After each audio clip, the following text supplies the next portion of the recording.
తెలంగాణలో.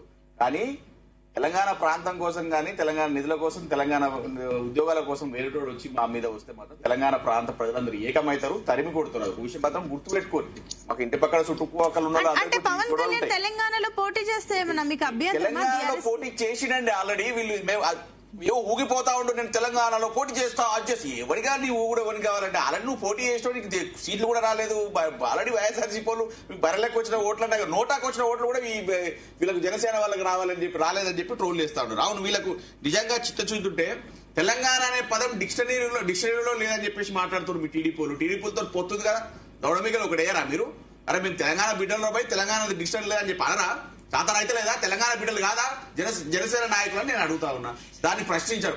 ఇలా మీరు గద్దర్ గారు చనిపోయి గద్దర్ గారికి బుల్లెట్లు దిగినాయి అని చెప్పి, గద్దర్ గారు బుల్లెట్లు దిగినాయి ఎప్పుడంటే 1997. ఎప్పుడు ఏ ప్రభుత్వం ఉంది? అప్పుడు టీడీపీ ప్రభుత్వం ఉంది. ఎవరిని ప్రశ్నిస్తా ఉన్నారు? ఏ ప్రభుత్వాన్ని ప్రశ్నిస్తా ఉన్నారు? మీరు పొత్తులు వాళ్ళతోనే ఉంటారు.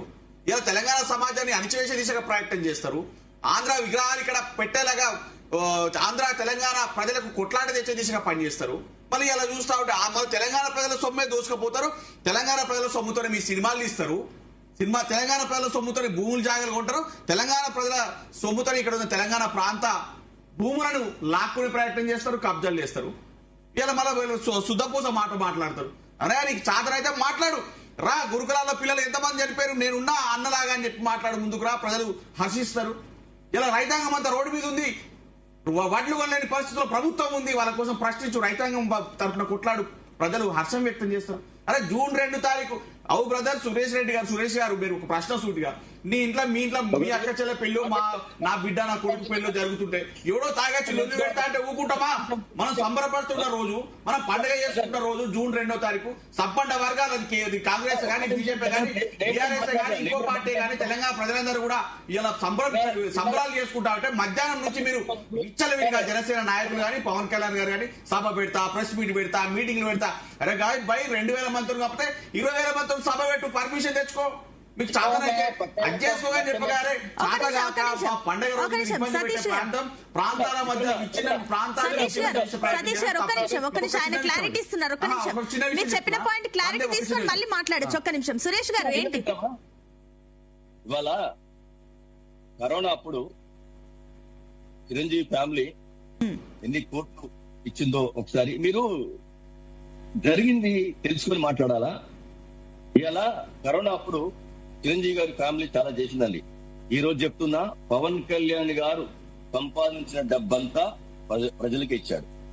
ఇది వాస్తవం. అంటే కోవిడ్ టైంలో అందరూ ఈవెన్ ఇండస్ట్రీలో ఉన్న చాలా మంది అందరూ వచ్చారు. ఒక్క పవన్ కళ్యాణ్ చిరంజీవి ఫ్యామిలీ అని కాదు, చాలా మంది సెలబ్రిటీలు వాళ్ళు ఇచ్చారు, గవర్నమెంట్ కి ఇచ్చారు, వాళ్ళే సొంతంగా వాళ్ళే వచ్చారు. బ్రదర్ మేము ఇయ్యలేదు, మీరు ఇచ్చి కాదు సొల్లు పురాణం. జూన్ 2వ తారీఖు పెట్టుకోవాల్సిన అవసరం ఏమున్నది బ్రదర్? ఒక్కడి చందాలి కానీ అయిపోయింది. చెప్పండి. ఇక్కడ తెలంగాణ సినిమాలు చూస్తే కోర్టు సంపాదించుడు ఏం చేయలేదంటే దానికి ఎలా బ్లడ్ బ్యాంక్ పెట్టి చిరంజీవి ఎందరికో కంటి చూపు రక్తదానం చేశారు. మీరు ఒకసారి ఏదో మాట్లాడుతున్నట్టు కాదు, దాని వాస్తవాలు తెలుసుకోవాలా. చేయలేదా బ్లడ్ బ్యాంక్ చిరంజీవి చేయట్లేదా? అది దాని గురించి హీరోలు చాలా మంది కరోనా అప్పుడు మేడం చెప్పినట్టు కరోనా అప్పుడు చాలా మంది గవర్నమెంట్ డబ్బులు ఇచ్చారండి. అది తెలుసుకోండి.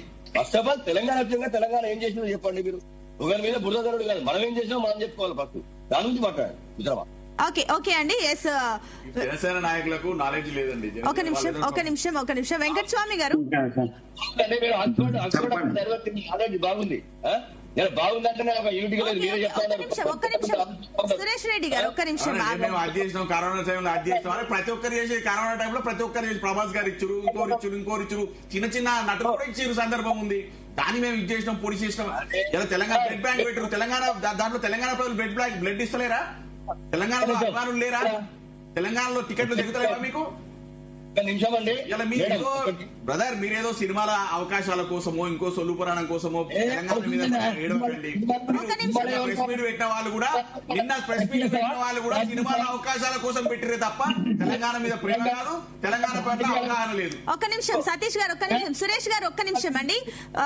శ్రీనివాస్ గారు ఏదో చెప్తారంటే ఒక్క నిమిషం చెప్పండి. ఒకటే మాట్లాడక తర్వాత మాట్లాడదు. చెప్పండి. ఇలా మిత్రులు కాంగ్రెస్ మిత్రులు మాట్లాడు. ఒక విషయం ఏంటంటే శ్రీనివాస్ గారు ఒక్క నిమిషం క్లారిటీ ఇస్తున్నారు సురేష్ గారు, అది తర్వాత మాట్లాడదు. చెప్పండి. కాంగ్రెస్ ఎమ్మెల్యే ఉంది, తెలంగాణ ఉద్యోగం అప్పుడు తెలంగాణ వాళ్ళని కొట్టిన రోజున ఇప్పుడు ఎమ్మెల్యే కాంగ్రెస్ లో దానికి ఏముంది చెప్తాడు మన కాంగ్రెస్ మిత్రుడు సోదరుడు ఓకే ఆయన సమాధానం చెప్పే ముందు ఒక్క నిమిషం అండి. శ్రీనివాస్ గారు ఏంటి మీ పాయింట్ చెప్పండి, మీ సబ్మిషన్ ఏంటి? ఇప్పుడు సహజంగానే ఇప్పుడు పవన్ కళ్యాణ్ గారు ఒక యాక్టర్ గా ఆయన ప్రాంతం పట్ల ఉండే అభిమానం ఉంటుందని అనుకుని తెలంగాణ ప్రజలు కూడా అతని అభిమానులు చాలా మంది ఉంటారు. నేను దాన్ని కాదంటున్నాను. వ్యక్తిగతంగా ఆయన పట్ల ఎవరికి వ్యతిరేకత లేదు. కానీ ఆయన పోతున్న కూడా ఫస్ట్ ఆఫ్ ఆల్ అవి ఓట్లుగా పడ్డా కూడా పెద్ద టాస్కే. మళ్ళీ రెండో విషయం ఇక్కడ మనం కీన్ గా అబ్జర్వ్ చేయాల్సింది ఏంటంటే తెలంగాణ మూవ్మెంట్ తర్వాత నుంచి తెలంగాణ ఏర్పడ్డ తర్వాత అతను చేసిన కామెంట్లు చాలా మంది